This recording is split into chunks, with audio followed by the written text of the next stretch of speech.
تھکن کے باوجود اماں ہاجرہ خانہ کعبہ پہنچی اور سجدہ شکر ادا کرنے لگی، اور پھر انہوں نے عمرہ بھی ادا کیا۔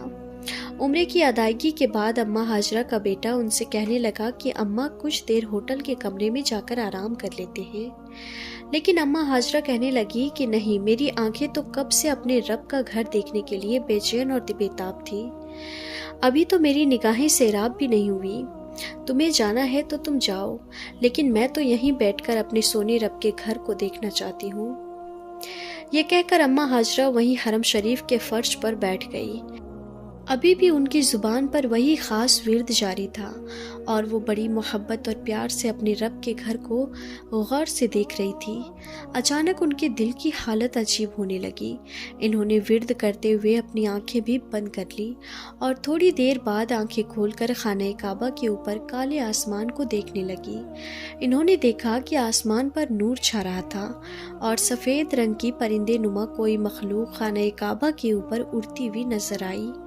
اماں ہاجرہ نے جیسے ہی اس مخلوق کو دیکھا تو چلانے لگی کہ دیکھو، رب کے فرشتے نازل ہو رہے ہیں، جس پر اماں ہاجرہ کا بیٹا جو ان کے پاس بیٹھا تھا اور دیگر لوگ بھی آسمان کی جانب دیکھنے لگے۔ اماں ہاجرہ کے بیٹے کو بھی فرشتے دکھائی دیے، اور چند دیگر لوگوں نے بھی خانہ کعبہ کے عین اوپر فرشتے اڑتے دیکھے، جو کچھ دیر خانہ کعبہ کا چکر لگا کر ہوا میں ہی غائب ہو گئے۔ جس کے بعد اماں ہاجرہ اپنے بیٹے سے کہنے لگی کہ سنو بیٹا، میں کثرت سے نبی پاک صلی اللہ تعالیٰ علیہ وسلم کی ذات اقدس پر درود بھیجتی ہوں، اور ہر وقت درود شریف کا ورد کرتی ہوں۔ یہ وہ خاص ورد ہے کہ جس کے کرنے سے نہ صرف گناہ بخش دیے جاتے ہیں بلکہ دعائیں بھی قبول ہوتی ہیں۔ دیکھو، اللہ نے میری دعا قبول کر لی ہے، سبحان اللہ۔ پیارے ناظرین، جیسا کہ قرآن پاک میں ارشاد ہے کہ بے شک اللہ کے فرشتے درود بھیجتے ہیں اس غیب بتانے والے نبی پر، اور اے ایمان والو، ان پر درود اور خوب سلام بھیجو۔ آخر میں دعا ہے کہ اللہ تعالی ہماری زبانوں پر بھی درود شریف کا ورد جاری کرے۔ پیارے ناظرین، آج کی اس ویڈیو میں ہم آپ کو رمضان کے حوالے سے ایک ایسا کرشمہ بتانے جا رہے ہیں کہ جس کو سن کر یقیناً آپ بھی بہت حیران و پریشان ہو جائیں گے کہ کیا رمضان کا کرشمہ ہے، اللہ کی شان کتنی بڑی ہے۔ تو ناظرین، ماہ رمضان کو مبارک مہینہ ماننے والے اس ویڈیو کو ایک لائک ضرور کریں اور چینل کو بھی سبسکرائب ضرور کر لیجیے گا۔ پیارے ناظرین، رمضان کی آمد پر ہر طرف اللہ تبارک و تعالیٰ کا نور برسنے لگتا ہے، ہر طرف اللہ کی رحمت برسنے لگتی ہے، جس میں اللہ تبارک و تعالیٰ بڑا عطا کرتا ہے۔ ایک چھوٹی سی نیکی بھی آپ کا نجات کا ذریعہ بن سکتی ہے۔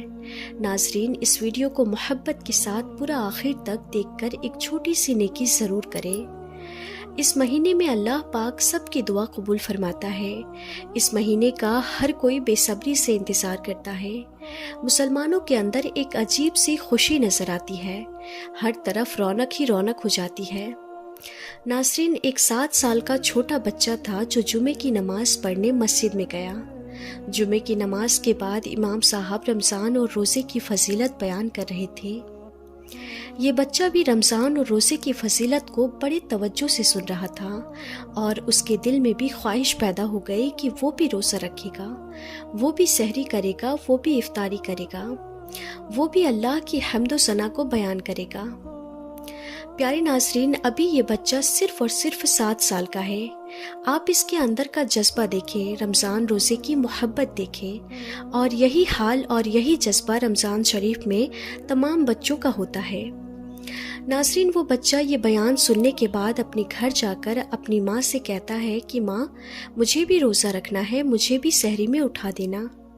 لیکن ماں جانتی تھی کہ ابھی میرا بچہ بہت چھوٹا ہے، ابھی اس لائق نہیں کہ وہ روزہ رکھ سکے۔ لیکن وہ بچہ تھا، وہ بار بار ضد کیے جا رہا تھا کہ مجھے روزہ رکھنا ہے، اللہ کی عبادت کرنی ہے، اور جیسے ہی رات ہوئی وہ فوراً سو گیا۔ لیکن سحری کا جب وقت ہوا تو بچہ نہ اٹھ سکا، اور بچے کی ماں نے اسے نہیں اٹھایا۔ ماں نے سحری کیا، نماز پڑھی اور قرآن کی تلاوت میں لگ گئی۔ جب صبح ہوئی، جیسے ہی سورج کی روشنی اس بچے کے منہ پر پڑی تو وہ اٹھ گیا، اور اٹھتے ہی یہ بات کہنے لگا کہ ماں، تم نے مجھے سحری کے وقت کیوں نہیں اٹھایا؟ اور اس بات کو لے کر وہ بہت زیادہ رونے لگا اور کہنے لگا کہ میری آرزو تھی، میری تمنا تھی کہ میں بھی روزہ رکھوں گا، لیکن ماں آپ نے مجھے نہیں اٹھایا، مجھے کیوں نہیں اٹھایا؟ بچہ ہاتھ پیر پٹک کر رونے لگا۔ اس کی ماں نے اسے سمجھایا کہ میرے بیٹے تو ابھی روزے کے لائق نہیں ہوا ہے، ابھی تو برداشت نہیں کر پائے گا۔ لیکن وہ بچہ اپنی ضد پکڑے رہا اور ایسے ہی پورا دن گزر گیا۔ پھر جب رات ہوئی تو بچہ یہ جانتا تھا کہ اگر آج رات سو گیا تو وہ پھر سحری میں نہیں اٹھ پائے گا، اس لیے وہ بچہ روزے کی حسرت میں رات بھر ذرا بھی نہیں سویا۔ پھر جب سحری کا وقت ہوا تو اس نے بھی سحری کر لی اور روزہ رکھ لیا۔ آج وہ بچہ بہت خوش تھا، اس نے روزہ رکھ لیا ہے۔ پیارے ناظرین، پھر جیسے ہی صبح ہوئی سورج نکلنے لگا اور ماں بے چین ہو گئی۔ وہ جانتی تھی کہ میرا بیٹا یہ برداشت نہیں کر پائے گا۔ وہ گئی اور جلدی جلدی کھانا بنایا اور دوپہر کے وقت اپنے بیٹے سے کہا کہ کچھ تو کھا لے میرے بیٹے، دوپہر ہو گئی ہے، تیری یہ حالت مجھ سے نہیں دیکھی جاتی۔ تب بچے نے کہا کہ روزہ توڑنا گناہ ہے۔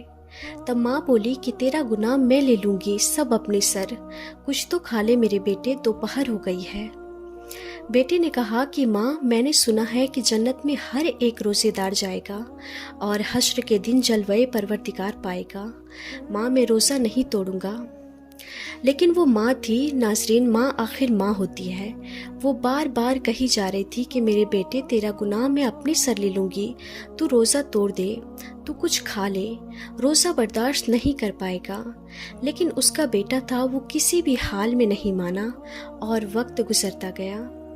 اور پھر جب عصر کا وقت آیا تو بیٹے کی حالت بہت زیادہ خراب ہو گئی، یعنی کہ اس کی اس قدر طبیعت خراب ہو گئی کہ اس کا گلا سوکھ گیا، حتیٰ کہ یہ ہوا کہ بھوک اور پیاس کی وجہ سے اس کی جان نکل گئی اور وہ بچہ فوت ہو گیا۔ یہ دیکھ کر اس کی ماں بہت روئی، بہت پچھتائی۔ اتنے میں مغرب کا وقت ہو گیا۔ جیسے ہی افطار کا وقت آیا اس نے روزہ کھولا، وہ روزہ کھولتی جاتی اور روتی جاتی۔ پھر اس نے مصلی بچھایا اور مغرب کی نماز ادا کی، اور نماز ادا کرنے کے بعد ہاتھ اٹھا کر وہ دعا کرنے لگی کہ یا اللہ، میرا بیٹا چلا گیا، اب میں کیا کروں؟ میری تو ساری کمائی لٹ گئی، اب میں کیا کروں؟ میں کیسے جیوں گی؟ وہ دعا مانگ ہی رہی تھی کہ اتنے میں اس کے دروازے پر ایک فقیر آ گیا۔ اس نے کہا کہ گھر میں کوئی ہے؟ میں روزے دار ہوں، مجھے کچھ کھانے کو دے دو۔ جب اس عورت نے اس فقیر کی آواز سنی تو اس نے جو کچھ بنایا ہوا تھا سب اس فقیر کو دے دیا۔ جب وہ فقیر کو دینے گئی تو اس کی آنکھوں میں آنسو تھے۔ اس فقیر نے کہا کہ تجھے کیا ہوا ہے؟ تو اس عورت نے بتایا کہ میرا 7 سال کا بیٹا تھا، اس نے ضد کر کے روزہ رکھ لیا اور بھوک کی وجہ سے عصر کے وقت اس کی جان نکل گئی۔ ناظرین، تو وہ فقیر گھر کے اندر آیا اور اس بیٹے کے سرہانے کھڑے ہو کر بولا کہ اٹھ، خدا کا نام لے کر اے ننھے روزے دار۔ جیسے ہی اس نے یہ الفاظ بولے اتنے میں کیا ہوا کہ وہ مردہ بچہ جو مر چکا تھا، وہ ننھا روزے دار پھر سے زندہ ہو گیا اور اللہ تبارک و تعالیٰ کا نام لیتا ہوا اٹھ کھڑا ہوا۔ ناظرین، یہ اللہ تبارک و تعالیٰ کی شان ہے کہ ایک ننھا روزے دار جو مر چکا تھا وہ اللہ کا نام لیتے ہوئے پھر سے زندہ ہو گیا۔ ناظرین، یہ اللہ کی شان ہے، یہ ماہ رمضان المبارک کا کرشمہ ہے کہ ایک مردہ بچہ پھر سے زندہ ہو گیا۔ اللہ اکبر! رمضان کا کیا کرشمہ ہے، اللہ کی شان کتنی بڑی ہے۔ تو ناظرین، ماہ رمضان کو رحمت کا مہینہ ماننے والے کمنٹ میں اللہ اکبر ضرور لکھیں۔ آج کی ویڈیو میں بس اتنا ہی۔ اگر یہ ویڈیو آپ کو ذرا بھی اچھی لگی ہو تو اس ویڈیو کو ایک لائک کر کے ہمارے چینل کو سبسکرائب ضرور کر لیجیے گا۔ تو ملتے ہیں اگلی نئی ویڈیو میں، تب تک کے لیے خدا حافظ۔